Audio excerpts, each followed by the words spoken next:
Hey everyone, welcome back. I'm Michael, and we're going to be getting right back into some more Reddit stories. If you enjoy the video, make sure to leave a like and subscribe. Now, without further ado, let's begin. This story was posted by a user named 10-Year Perspective in the relationship subreddit. The post is titled, "My husband is burned out and can't work in his high-paying field. I'm resenting having to go back to work to support us. This is part genuine request for perspective and opinions and part getting it off my chest. To sum up, my husband and I have been married 10 years. We have a good marriage and have never faced any truly difficult times. It will be difficult to explain everything that goes into this, but I am happy to expound in the comments. Basically, the last decade has largely been focused on achieving financial independence. I had never been a very business-oriented person until I met my husband. He is extremely entrepreneurial and his passion for it is catching. We have run our own businesses together and separately throughout our marriage. The goal has always been to make enough money on location-independent businesses so we can live freely. Not necessarily retire, but have more freedom.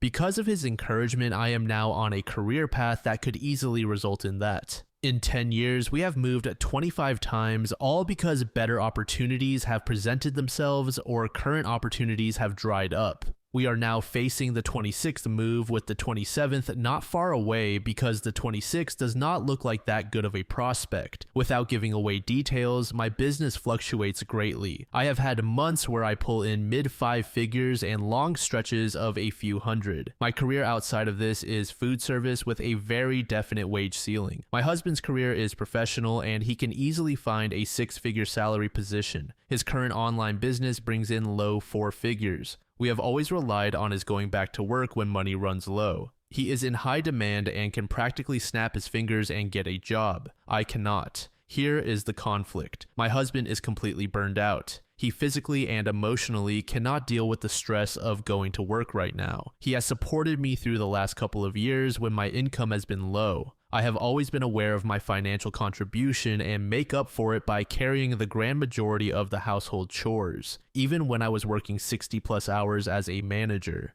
But as our savings are dwindling, it is looking more and more like I will have to get a job. That means pushing my business to the back burner, working a physically demanding job, all for a quarter of the pay he could get. I am not one to spend money. We did not have a wedding. We bought my wedding band 3 years after we got married. I cut my own hair. I work from home in sweatpants. It is not as though I have forced him to work jobs he hates in order to provide me with an extravagant lifestyle. I have worked unpleasant jobs to help provide for us in the past, and even when my business is not earning a ton, I still put in 50+ hours a week. I am craving stability, not permanence, just the feeling that I can unpack our boxes and not feel like I should save them in a closet, knowing in 6 to 9 months I will need them again. We have been child-free for years, but the last couple of years the topic has been coming up more and more, yet I feel it is impossible to even discuss the idea of starting a family in the face of such uncertainty.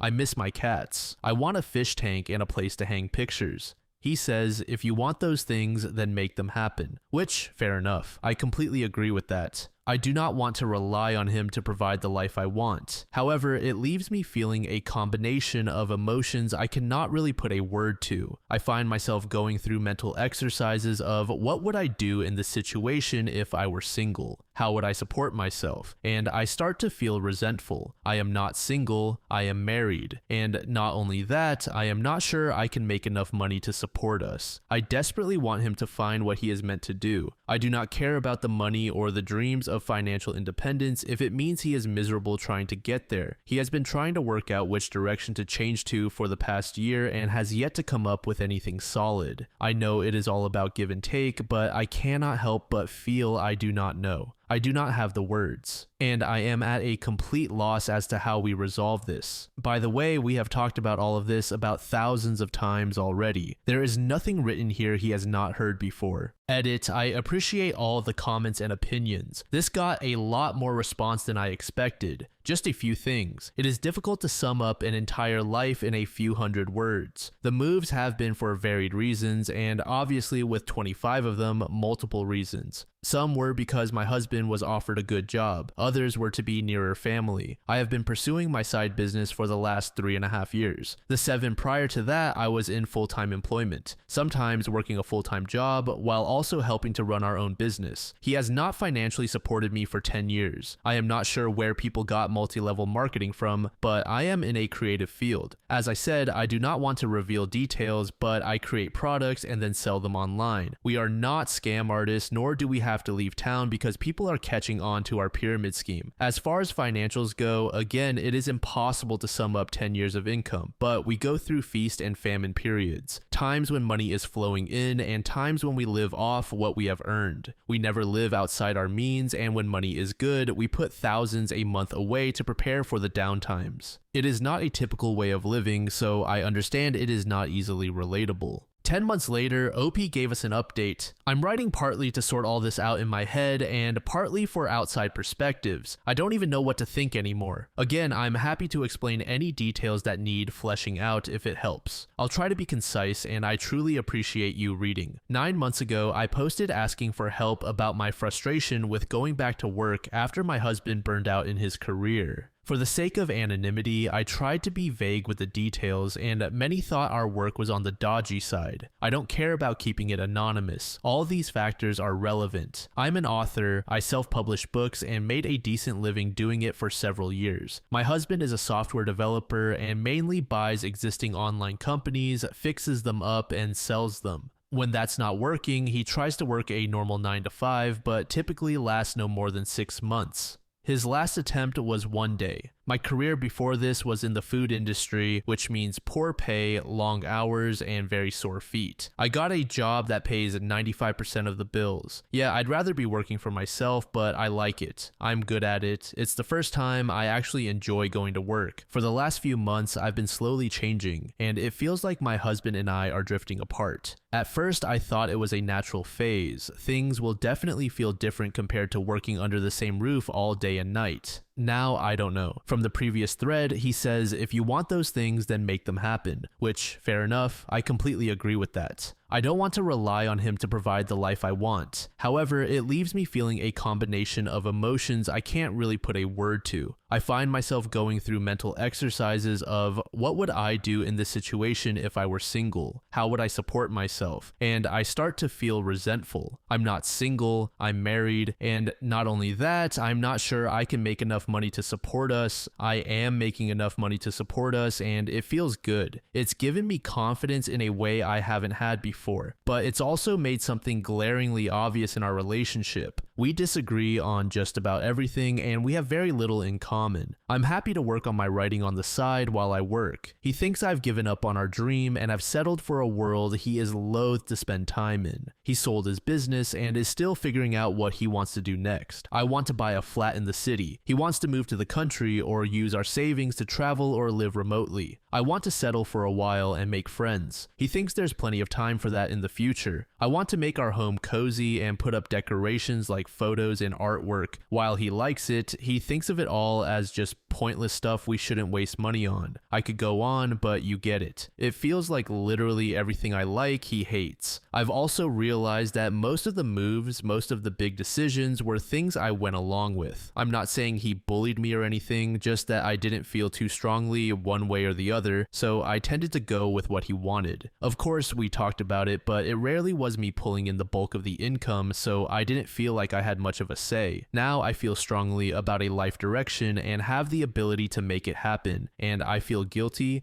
He says I've changed, that he's the same as he's been and wants the same things he's always wanted. This is me altering the situation, which I agree with. But it's not like it's this massive bait and switch plan. Our entire marriage I've talked about settling down, I'm rambling. Here's the way I see it. We both love each other and genuinely want to make the other happy, which is why over 10 years we've both compromised on choices that go against what we individually want. He goes to work for a little while so I can have a semi-stable home. I bounce around the world with him so he can discover himself and his career. But our tolerance for these periods has become too short to manage. He physically can't work for another person. I want to scream when I think about packing up my stuff and starting over again. Have we just spent so much of our marriage being distracted by the exciting newness of moving and pushing for financial independence that we didn't notice how little we have in common otherwise? I can't help but feel like this is on me. Not my fault per se, but on my shoulders. I'm the one rocking the status quo, and if I want things to balance out, it's up to me to adjust my expectations.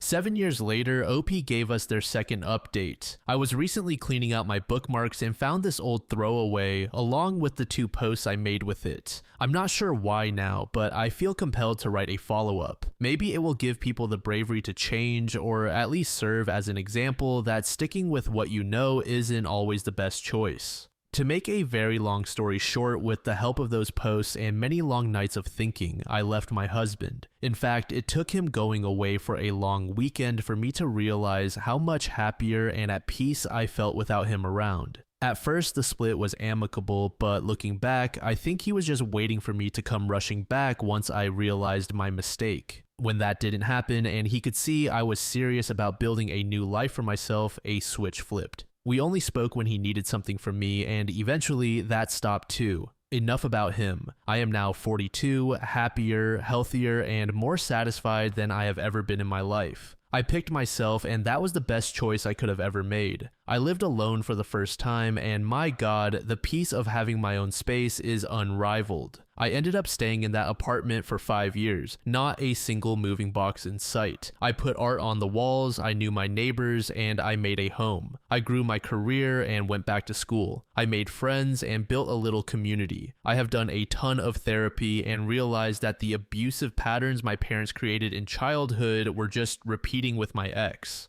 I fell in love, a real love, a supportive love that encourages growth and security. I'm doing new work that helps people and is so much more than just chasing money. All of those things have created a life that is more rewarding than I ever thought possible for myself. I've gone through some really difficult times too. Illness, cancer scares, deaths, loss, but I have no idea how I would have come out the other side without the community I built around me. Even something as simple as people at your local coffee shop recognizing you is a comfort after feeling adrift and alone for so long. Anyway, if I were to respond to myself from 7 years ago, this is what I would say. Leave the loser. He doesn't care about you, never did. He only cares about what you can do for him, and now that you aren't serving him well, just go. You are capable of doing difficult things, and you are worthy of the work it takes to accomplish them. Trust your abilities, trust your gut. It has been screaming at you for years now, honey. Life can be so much more than you've experienced, but you have to make it happen for yourself. User Snoot Newt said, I got halfway through the first post and was already side-eyeing the husband. 25 moves in 10 years, all chasing better opportunities. He can snap his fingers and immediately get a highly paid job anytime he wants, but hates working for other people. That's not being a business-oriented, highly driven entrepreneur. That's chasing the new shiny thing and discovering that it's not as fun as it looked over and over and over again. To this, Ahyao said, yeah, it is either you work a job and use that money to finance your startup, trying to make it work so you can finally jump ship, or you use that 6-figure income to invest and achieve financial independence from rent, dividends, etc. Having the ability to earn 6 figures on a regular basis and then going through all this running around sounds more like he is chasing short-term gain rather than long-term stability. Miss RayJ92 said, sounds like she made the right decision for herself, but man, this post was an exhaustive read. This next post was made in the TIFU subreddit by a user named Leather Paramedic. The post is titled, I messed up by kissing the top of my baby daughter's head. A little over a week ago, I kissed the top of our 7.5-week-old baby's head. It was a single, light kiss, and she had a thick head of hair with no obvious scratches or other skin imperfections. However, I had cold sores on my lips at the time. We have been very careful to avoid giving our children cold sores or otherwise passing along the herpes virus. We have maintained a strict no kissing on the lips or face rule between everyone and our children, and I do not kiss my wife on the lips or other regions while I have cold sores. But just a few hours ago, our 7.5-week-old baby was diagnosed with the herpes virus. She developed sores starting from where I kissed the top of her head within 24 to 48 hours of the kiss. We weren't sure what the sores were initially, so we brought her to a walk-in medical clinic for assessment. They took a swab sample for testing and provided a prescription for topical antibiotics while suggesting the sores could be due to a bacterial infection.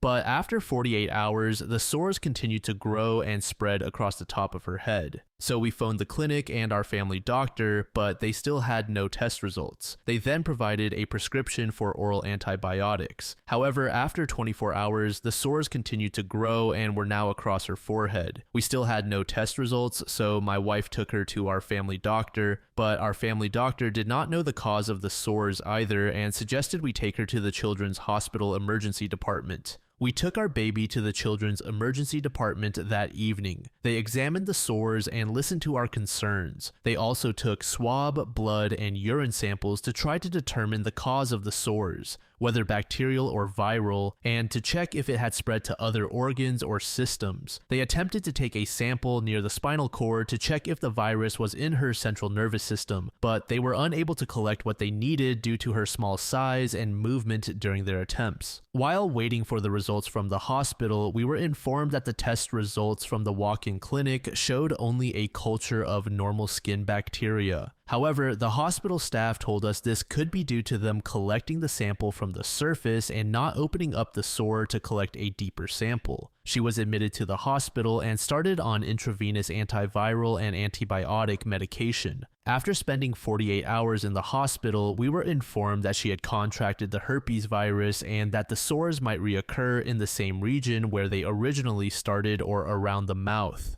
Different infectious disease doctors gave varying opinions on where the sores might appear in the future. They told us that she would need at least a week of intravenous antiviral treatment because she is too young to take oral antiviral medication. My mother was infected with the herpes virus when she was in 6th grade and was hospitalized for a month. Apparently, they thought at the time that she might die from it due to the severity of the response. My older brother and I were both infected with the virus around that same age or younger from our mother, but we have only had recurring cold sores with no other major symptoms. I seem to get cold sores almost exclusively when I have a lack of sleep, which puts stress on the body and leads to a compromised immune system. Now our little girl has the virus despite our best efforts, and it breaks my heart. We are concerned about it now being easier to spread to our other children and the possibility of it spreading to my wife's breasts, which would affect her ability to breastfeed. This is especially concerning if we have more children in the future. I have found cold sores to be a cause of physical, emotional, and social discomfort in my own life, so I am very sorry to have passed it along to my daughter. I had no idea that the herpes virus could be spread through contact with skin. Growing up, I only heard of it being spread through mucous membranes, and a few years ago I read that it could spread to breasts or genitals, despite not being the type usually associated with genital herpes. Looking it up online now, I see that they suggest not kissing babies under 28 days old to avoid causing neonatal herpes. But what I was reading did not make it clear that kissing any part of the baby could spread the virus. The doctor stated it is possible to spread the virus through kissing the top of her head, but prior to diagnosis, he said he would be surprised if it was the virus because she was not under 28 days old. She was full-term, healthy weight with no complications during pregnancy or postpartum. According to the information I found online, herpes in an infant or child can have life-changing consequences aside from the sores, such as blindness and brain damage, and can often be fatal. Apparently, the majority of the general population likely has the virus, but many people are asymptomatic. The virus can be spread within the body or to others whether or not there are sores present at the time, although it is more likely to spread to others if sores are present. My wife informed me of a case where herpes had spread to an infant who was hospitalized, but a week after the infant's sores were no longer present, the baby died due to the virus spreading within the body. So I am sitting here in the hospital full of regret over that single kiss, hoping that she is able to make a full recovery. But I am glad that she did develop visible sores and that I suggested along the way that the sores could be due to herpes because they were able to diagnose and treat the virus relatively early, which may have prevented it from spreading to other regions of the body. I am also glad that our baby was healthy on seemingly all accounts prior to this incident because it would likely have affected her worse had there been other compromising factors. I am hopeful that effective and safe therapeutic and preventative vaccines for the virus will be developed in the near future. I do not want to cause unnecessary or excessive fear among others, but I want to share my experience and raise awareness of the risk. I wish I had known what I do now a couple of weeks ago. I would take back that kiss in a heartbeat. Edit. I would like to thank those who have shared their support, information, and experiences. I appreciate your kind, constructive words, and I hope you are doing well. I would like to point out the following regarding this post. I am not a medical professional. My username was the first randomly offered username by Reddit, and I didn't care to change it at that time. I did not mean to suggest that I am a paramedic. What I am and have been explaining is my current understanding based on my own research and experience and those of others who have shared. Patches and medication may be available to you that can decrease the risk of spreading the virus or showing physical symptoms. It would probably be a good idea to talk to your doctor if having herpes causes you to have sores or to seek therapy if it causes you depression. If you are reading this at this point in time, chances are you carry the virus too, according to some estimates and research. You often need to be tested specifically for the virus to know whether or not you are a carrier due to the majority of people, babies and adults, being asymptomatic. Having sores puts you at greater risk of transmitting the virus to other people or having it spread to other locations on the body, but a lack of sores does not make those events impossible. The virus spreading within the body is common for infants, especially when left untreated, and can often be fatal. One estimate shows a 25% death rate in the United States currently, even with treatment or cause disabilities if it spreads to other organs or the central nervous system.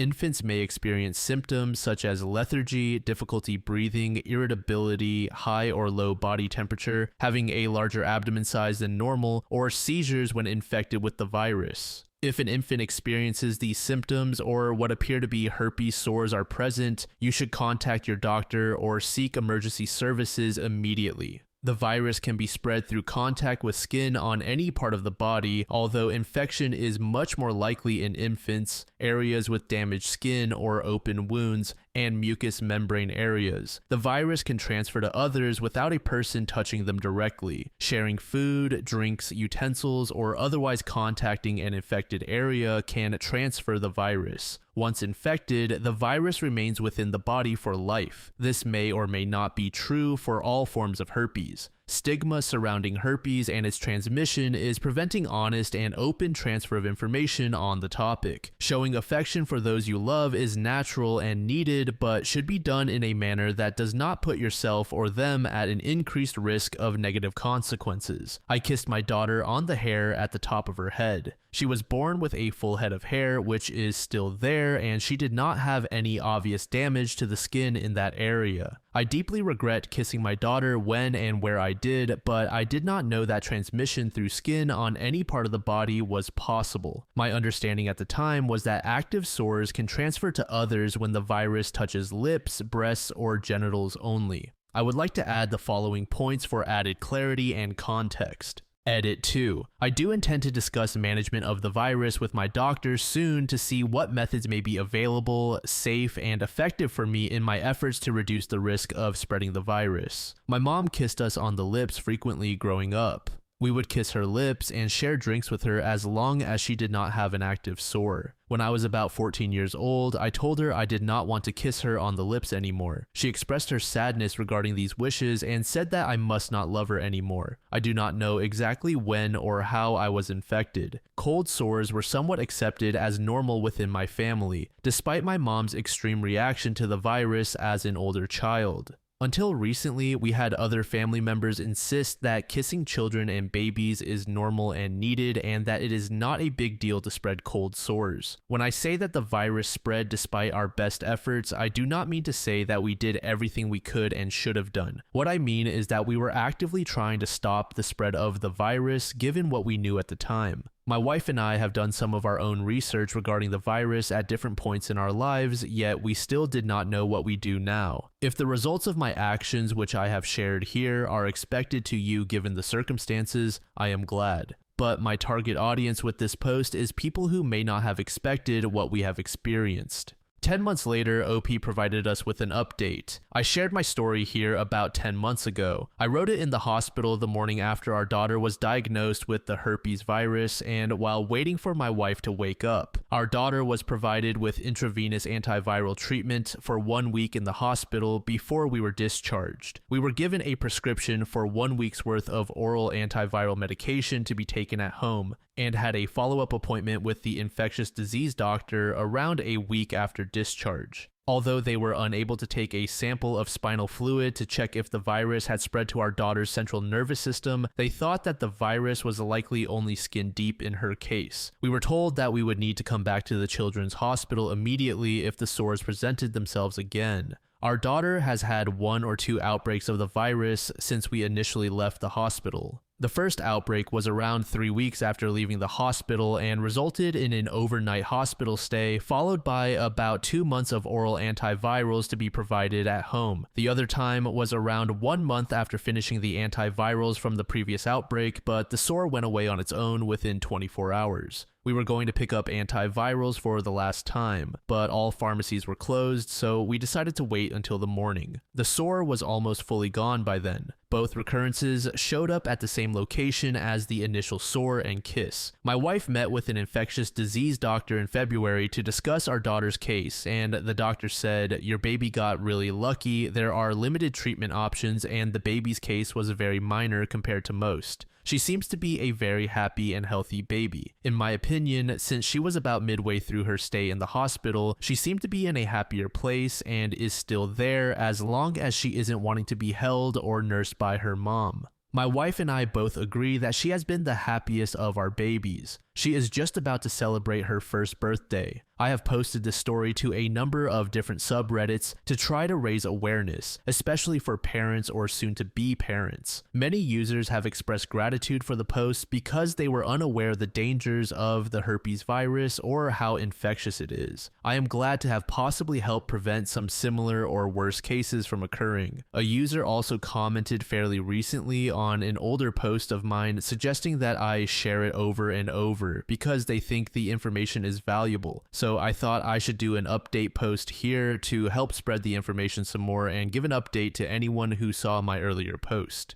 Plushie Will Talk said, "My grandmother has cold sores and my mother has them too. But my mother was careful never to kiss me when she had sores. She knew her own mother was about as careless of anyone else's safety as a rabid goose, so my grandmother was never allowed to kiss me. Even as a child, I would tell her off for trying. I do not have cold sores. Sure, maybe I am asymptomatic, but I was immunocompromised for years as a child and never once had an outbreak. So I believe I am not infected." I Love Cubis said, "Is anyone else grossed out by the fact that OP's mom guilt-tripped him for not continuing to kiss her on the lips when he was 14? I have no idea how common or appropriate lip kissing between parents and children is because I never experienced it, but I would assume you either never do it or stop as soon as the child reaches middle school." This final post was made in the AITA subreddit by a user named Kimber Rex. The post is titled, "I sterilized myself against my partner's wishes." Okay, Reddit, I need some unbiased outside opinions because I truly feel like I'm going crazy dealing with this situation. I am 28 years old and my partner is also 28. We have 2 children together and have been married for 8 years. For those 8 years, I have either been on birth control when we were preventing pregnancy or tracking my cycle when we were trying to conceive. I am adding this just to give the community context that reproductive responsibility has always fallen on my shoulders. Recently, we discussed the possibility of being done with children since we have our 2, and the family really feels complete. My partner agrees that a 3rd child is off the table for him as well. So with that, I thought, great, I can bring up sterilization for either him or me. The reason I wanted this is because I have tried every form of birth control before, and none of them ever left me feeling 100% okay. So I wanted to be done with birth control completely since we both agreed we're done.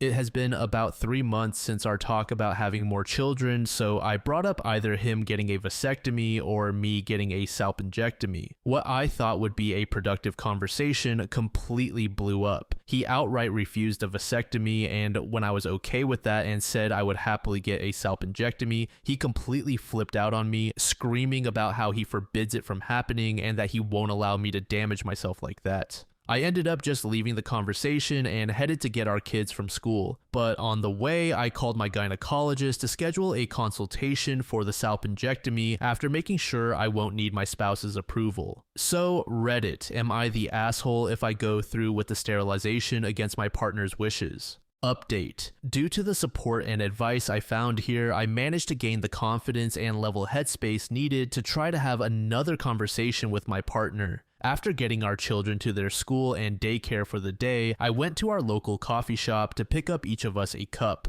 I figured it could either be seen as a show of care or a peace offering. Once I got home, he was sitting at our island, doom scrolling through TikTok. I decided standing across from him would be a better choice, so I gave us our respective cups and asked if I could get his attention for a conversation. What I hoped would be productive turned unproductive quickly as he sighed with an eye roll and turned off his phone. I started by asking the big question of whether he wanted any more children. I even suggested he not think about what I said on the subject and just tell me his feelings about more children. With that, he answered a firm no and told me, as he said before, that a third child is and will always be off the table. I then asked him if he had any fears or concerns about surgeries or medical procedures. He said no to this question as well. So I asked if he understood the procedure and what it entailed, and he said yes, which is why he doesn't want me to get it done. In his words, I wouldn't be a woman if I got any part of my reproductive organs removed, and he refuses to allow me down that path. I then followed up by asking about his getting a vasectomy, and he said it's pretty much the same thing for men and that he won't let anyone take away his manhood. The final question I managed to ask was whether he just expected me to be on birth control forever. This man looked me in the face and said, "It's worked so well for you already. Why change things up?" As I stated in my previous post, I am miserable and in debilitating pain with birth control. At the end of this, I just grabbed my coffee and went to sit on our porch, trying to wrap my head around the conversation while he sat in the house acting like nothing is wrong and we're just having a normal day off together. Update 2. Hey Reddit, I just wanted to give a small update. I've been reading all of your comments on my last 2 posts, I swear. I appreciate all the advice and kind words, sometimes even the unkind words, because they give me more to think about. So to start, I've been at my sister's with the children all weekend. I told my husband that she was feeling lonely and wanted us to stay over. He believed it, as we usually try to do this once a month. I called off work Monday so my sister and I could meet with the divorce lawyer who handled her divorce. I'm unsure if divorce will be the path I go down, but I want to get my ducks in a row before laying it all down for my husband. Also, I would like to answer some questions that I saw a lot of in my last post. Yes, I still plan to go through with the sterilization. I absolutely don't want any more children, even if this ends in divorce. I plan to tell him it's getting done no matter what he says or believes. There will definitely be no sex with him anymore. I feel like I have lost all attraction and respect for him. The children don't know what is going on, they just think it's a fun time at Auntie's house. Condoms are a no. I exist because of a broken condom. I currently have an intrauterine device, and while it has been the best birth control I've been on, I still cannot function properly for a week out of the month due to pain, bleeding, and depressive episodes. No, he hasn't done anything like this before, which is what caught me so off guard with everything. Disagreements in our relationship have, up until now, been able to be discussed and compromised on. We grew up in a deep Catholic community but fell away from the church years ago. Puzzle-Headed Tap said, I've been following OP's story. Her husband just showed a very controlling side of himself. I'm glad to see another update and that she's taking control and getting prepared in case she needs to file for divorce. Born at 8420 said, so without fallopian tubes, she suddenly isn't a woman anymore. I wouldn't stay with someone like that, especially when he shows such disregard for her pain. To this, Samsey15 said, sounds like he's into some heavily women need to be women rhetoric. He is probably following some talking figure and just swallowing the nonsense that's being spewed. Thank you so much for making it to the end of the video, and thank you also to partner of the channel, GamerSupps. Use code DLAM to support the channel and get 10% off of your purchase, link in the description. I'm sure many of you like me have a hankering for daily caffeine, so go check them out. Lately, I've been a big fan of Titty Milk and Acid Rain, but they've got dozens of other flavors for y'all to try out. Anyway, thanks again for reaching the end, and I hope you all have an amazing passage of the next 24 hours.